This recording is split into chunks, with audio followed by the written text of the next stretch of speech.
Assalamualaikum warahmatullahi wabarakatuh. Bertemu lagi dengan Ibu Fitriani.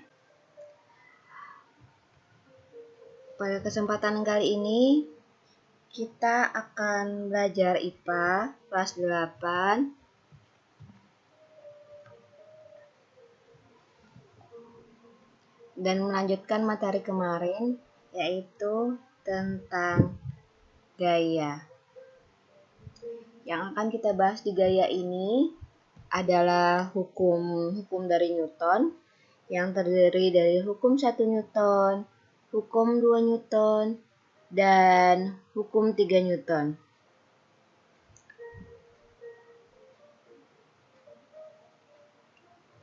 Kita langsung saja ya ke materi kita. Sebelumnya, kita harus mengetahui kompetensi dasar kita dulu apa, yaitu pertama, menganalisis gerak lurus, pengaruh gaya terhadap gerak berdasarkan hukum Newton dan penerapannya pada gerak benda dan gerak makhluk hidup. Selanjutnya yaitu menyajikan hasil penyelidikan pengaruh gaya terhadap gerak benda. Adapun tujuan pembelajaran kita yaitu yang pertama menyebutkan pasangan gaya aksi dan reaksi, membandingkan besar gaya aksi dan reaksi antara burung dengan udara ketika burung sedang terbang, menganalisis penerapan hukum Newton dalam kehidupan sehari-hari, menganalisis hubungan antara gaya dan massa dengan percepatan benda bergerak, melakukan percobaan tentang pengaruh gaya terhadap gerak, melakukan percobaan hukum 2 Newton, membuat laporan tentang hasil identifikasi jenis gaya yang bekerja pada benda yang bergerak dalam kehidupan sehari-hari. Kita langsung saja ya ke materi. Yang kita akan bahas kali ini adalah hukum Newton tentang gerak. Jadi Newton itu adalah salah seorang ilmuwan di bidang IPA, khususnya fisika, yang memiliki banyak sekali jasa. Dan salah satu teori dari beliau ini adalah hukum Newton tentang gerak. Tentang gerak ini beliau mengeluarkan 3 hukum, yaitu pertama, hukum 1 Newton, kemudian hukum 2 Newton, yang ketiga hukum ketiga Newton. Yuk kita langsung bahas tentang hukum 1 Newton.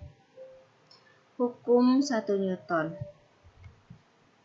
Hukum 1 Newton ini lebih dikenal dengan hukum kelebaman, di mana Newton itu mengatakan bahwa suatu benda yang tidak mengalami rasukan gaya atau jika gaya yang bekerja pada benda tersebut sama dengan 0, maka benda yang awalnya diam akan tetap diam dan benda yang awalnya bergerak dengan lurus beraturan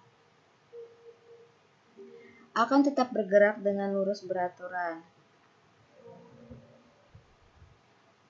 sampai ada gaya yang mengenainya. Kita punya ilustrasi yaitu sebagai berikut. Kalian perhatikan, ini ada gambar sebuah mobil yang semulanya mobil ini diam. Mungkin kalian pernah naik bis atau naik mobil yang awalnya kendaraan tersebut diam. Kalian santai, masih duduk, atau ada yang berdiri di bis tersebut. Tiba-tiba, sopirnya menginjak gas mendadak. Apa yang kalian rasakan dengan tubuh kalian?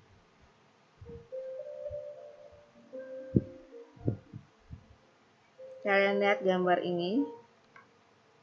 Nah, kalau tiba-tiba bergerak, tubuh kalian kan rasanya kayak terdorong ke belakang. Nah, kenapa rasanya seperti itu? Ya, karena pada diri kita saat itu ada yang namanya momen inersia atau kelebaman, di mana ada kecenderungan untuk mempertahankan posisi awal yang awalnya kita diam, kemudian tiba-tiba ada gaya yang membuat kita ikut bergerak, yaitu tadi tiba-tiba sopirnya nginjak gas gitu dengan kecepatan tertentu. Selanjutnya kita lanjut ke hukum 2 Newton. Di sini Ibu punya 2 ilustrasi. Kita lihat gambar yang pertama yang di bawah dulu, itu ada 3 orang anak. Yang satu menarik batu yang masanya kecil. Tentu saja kalau masanya kecil mudah kan ditarik dibandingkan dengan anak satunya yang berambut kuning. Ketika dia menarik batu yang lebih besar dan masanya juga besar, dia merasa lebih berat. Kenapa? Kenapa kira-kira? Karena gaya yang diperlukan untuk menarik suatu benda yang masanya lebih besar, maka gaya yang diperlukan juga lebih besar. Sekarang kita lihat ilustrasi di atasnya. Ada gambar seorang anak dengan 3 keadaan. Yang pertama, seorang anak mendorong keranjang yang kosong. Tentu saja mendorongnya lebih mudah karena ringan. Kemudian yang kedua, anak tersebut mendorong keranjang yang diisi dengan beban tertentu. Jadinya kalau diisi beban tertentu tentunya lebih susah kan didorong. Kenapa? Karena gayanya itu yang diperlukan lebih besar. Berarti di sini massa itu sebanding dengan gaya yang diperlukan. Semakin besar massa benda, semakin besar gaya yang diperlukan. Selanjutnya kalian lihat gambar yang keadaan ketiga anak tersebut ketika dia harus mendorong keranjang itu dengan agak berlari gitu. Kecepatannya lebih besar. Dengan kecepatan yang lebih besar, maka gaya yang diperlukan itu juga lebih besar. Jadi dalam hukum 2 Newton itu dirumuskan A itu sebanding atau sama dengan sigma F dibagi dengan M. Di mana sigma F di sini adalah jumlah gaya atau resultan gaya. Karena bisa jadi gaya yang bekerja pada sebuah benda itu bukan cuma satu gaya, tetapi gabungan dari beberapa gaya. Maka yang dipakai nanti adalah resultannya atau jumlahnya. Kemudian berbanding terbalik dengan M. Di mana percepatan itu berbanding terbalik dengan M atau massa benda. Coba kalian bayangkan saja, ketika kalau gaya yang kalian keluarkan itu sama, kalian mendorong benda yang beratnya 20 kilo dengan mendorong benda yang beratnya 40 kilo, kalau gaya yang kalian keluarkan itu sama, otomatis lebih cepat gerak benda yang kalian dorong kalau masanya lebih ringan tadi.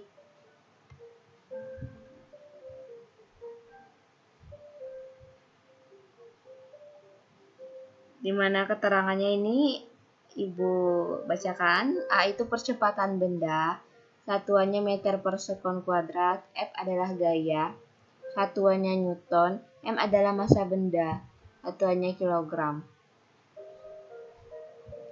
Kita lanjut. Ini ada contoh soal terlebih dahulu. Nah, di sini ada contoh soal tentang hukum 2 Newton tadi. Hitunglah percepatan dari sebuah benda yang masanya 25 kg jika benda tersebut ditarik dengan gaya sebesar 50 Newton. Untuk menyelesaikan permasalahan ini atau soal ini, seperti biasa, kita harus menulis diketahui terlebih dahulu. Yang pertama, massanya 25 kg. Kemudian, benda tersebut ditarik dengan gaya, maka yang diketahui adalah F, 50 Newton. Yang ditanyakan tadi perintahnya hitunglah percepatan, maka yang ditanyakan adalah A, sama dengan titik-titik. Baru kita jawab. Mana tadi? A itu sama dengan sigma F per M. Di sini tidak ditulis sigma F karena F-nya itu cuma 1 ya.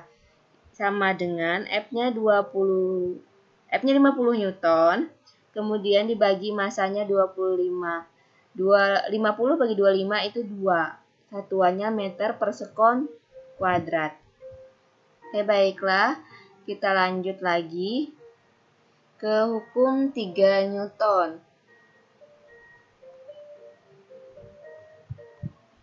Hukum 3 Newton di sini ada F aksi sama dengan minus F reaksi.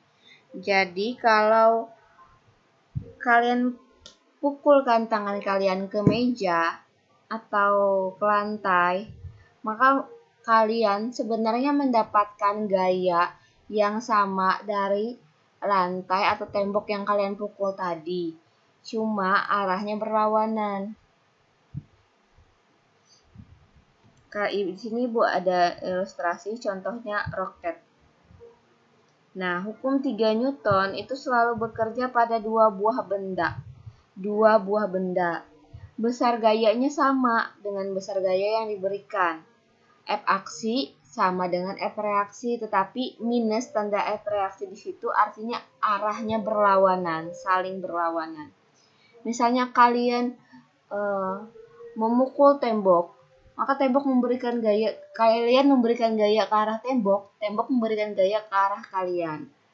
Di sini ada contoh itu sebuah roket terbang, dia memberikan gaya ke bumi, dan bumi juga memberikan gaya sehingga roket tersebut bisa terbang ke angkasa. Contoh sederhana lagi kalau kalian berjalan, kalian menginjak tanah misalnya. Kalian itu memberikan gaya ke tanah. Nah, yang arahnya ke bawah. Kemudian, tanah juga memberikan gaya kepada kalian yang besarnya sama dengan gaya yang kalian berikan, tetapi arahnya berlawanan. Kalau kalian memberikan gaya tadi ke bawah, maka arah balasan gaya kalian itu ke atas. Kalau kalian memberikan gaya ke kiri, maka arah balasannya ke kanan. Contoh sederhana lain, misalnya kalau kalian meniup sebuah balon, kemudian sampai ke ukuran tertentu, kalian lepaskan balon tersebut, maka balon tersebut akan terbang ke segala arah kan biasanya, ke berbagai arah lah. Nah, kenapa balon tersebut terdorong terbang sampai udara yang ada di balon tersebut habis, baru balon itu jatuh? Ya karena hukum 3 Newton tadi, udara yang keluar dari dalam balon itu mendorong udara di luar balon. Dan udara yang di luar balon itu memberikan gaya yang besarnya sama. Jadi dia akhirnya mendorong balon untuk bisa naik ke atas. Sekarang kita akan bahas salah satu hukum 3 Newton. Salah satu penerapannya ini misalnya gaya yang bekerja pada saat burung terbang. Jadi burung itu bisa terbang. Kalian perhatikan ketika burung terbang, mereka mengepakkan sayapnya. Saat burung tersebut mengepakkan sayapnya, maka dia memberikan gaya dorong kepada udara di bawah sayapnya. Kemudian, udara di bawah sayap tersebut memberikan balasan yang berupa jadi gaya angkat, sehingga burung tersebut bisa terbang.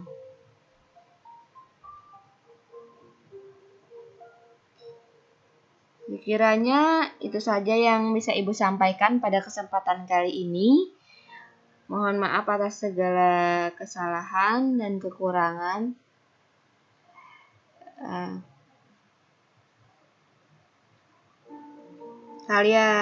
Pesan Ibu, kalian tetap jaga kesehatan, apalagi selama pandemi COVID-19 ini. Jaga kesehatan, jaga daya tahan tubuh, lakukan physical distancing, rajin cuci tangan, kalau terpaksa keluar rumah harus pakai masker, dan lain sebagainya. Dan semoga kita selalu dalam perlindungan Allah Subhanahu wa taala sehingga kita bisa tetap sehat dan terhindar dari semua hal-hal yang berbahaya termasuk wabah virus corona ini. Sampai jumpa di pertemuan pembelajaran daring selanjutnya. Ibu akhiri dengan ucapan wassalamualaikum warahmatullahi wabarakatuh. Salam sehat.